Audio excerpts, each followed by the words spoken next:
People की डायन भाग 3। नया चेहरा। गांव को अंशुमान की कोई खबर नहीं मिली, लेकिन एक अजीब बात हुई।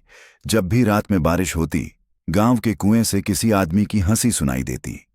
लोगों ने सोचना छोड़ दिया था, डर को आदत बना लिया था।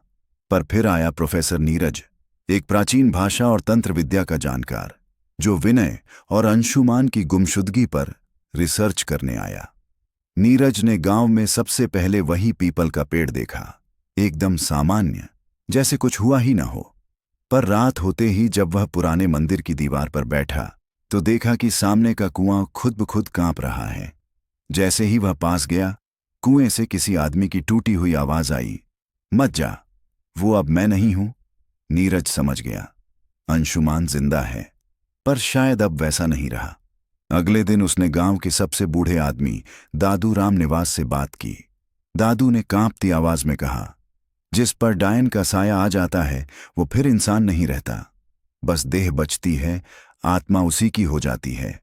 नीरज ने रात को तंत्र मंत्र से भरा एक यंत्र तैयार किया। आधी रात को वह फिर कुएं पर गया और मंत्र पढ़ने लगा। कुएं से राख और धुआं उठा और अचानक उसमें से अंशुमान निकला।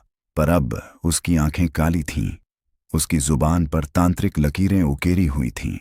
उसने चिल्लाकर कहा, मैं अंशुमान नहीं, अब मैं वही हूं जो तुमने जलाया था, अब तुम सब जलोगे। नीरज ने तुरंत यंत्र को उसकी ओर फेंका।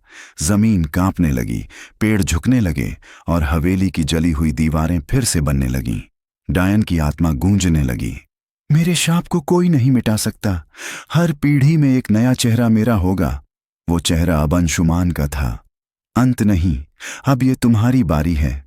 अब गांव के हर घर में एक दरार है, जो रात को धीमे धीमे खुलती है, और कोई न कोई दरवाजे के पीछे खड़ा होता है, सफेद साड़ी में, काले बालों के साथ।